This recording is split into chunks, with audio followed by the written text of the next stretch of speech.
আসসালামু আলাইকুম রহমতুল্লাহ বরকত। Good afternoon, শুভ বিকাল বন্ধুরা।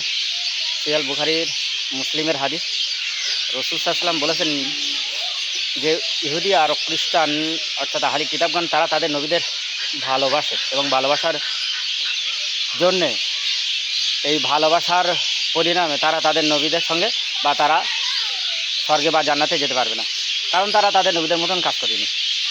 এক নম্বর পয়েন্ট। দ্বিতীয় নম্বর পয়েন্ট হচ্ছে রাসূল সাল্লাল্লাহু আলাইহি ওয়াসাল্লাম বলেছেন আহলি কিতাবদের ধ্বংস করে দিক, কারণ তারা তাদের নবীদের কবরগুলোকে সেজদাগাহ বানিয়ে নিয়েছে। সহিহ বুখারীর হাদিস 1330 নম্বর হাদিস। রাসূল সাল্লাল্লাহু আলাইহি ওয়াসাল্লাম বলেছেন যে তোমরা গোর সেজদা করবে না, কবরে সেজদা করবে না।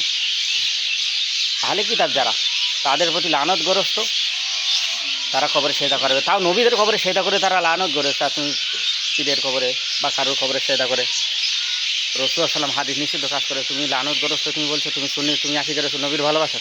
তারা নবীদের ভালোবেসে তারা জান্নাতি হতে পারবে না, নবীদের মতো কাজ করেনি। তারা নবীদের কবরে সেজদা করে তারা লানত করে তারা জাহান্নামে যাবে।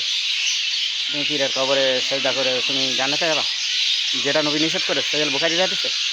ভাই অবশ্যই এরকম ধান্দাবাজি ছেড়ে দাও, যে কোরআন হাদিস মানো, মেনে চলো। তোমার ভয় লাগে তোমার আহলে হাদিস ওয়াহাবি সালাফি বলে গালি দেবে, সেই জন্য তোমার ভয় লাগে যে তুমি কোরআন হাদিস মানতে দাও না।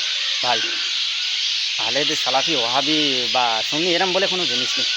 আমরা মুসলমান, কোরআন আর হাদিস মানা লাগবে, আর সেই অনুযায়ী আমল করতে হবে। মুহাম্মদ সাল্লাল্লাহু আলাইহি ওয়াসাল্লাম যেটা করে সেটা করতে হবে, মুহাম্মদ সাল্লাল্লাহু আলাইহি ওয়াসাল্লাম যেটা করেনি সেটা করলে হবে না।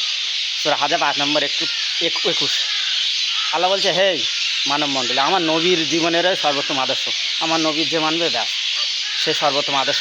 আবু বকর, ওমর, ওসমান, আলী, তালহা, জুবায়েরের মতো তারা হয়ে যাবে যদি নবীকে মানে। ভাই হয়তো মুহাম্মদ সাল্লাল্লাহু আলাইহি ওয়াসাল্লাম আদর্শ সর্বোত্তম আদর্শ, লালন আদর্শ মুশরিক আদর্শ, শিরিক যুক্ত আদর্শ। লালন আদর্শ কোনো আদর্শই না।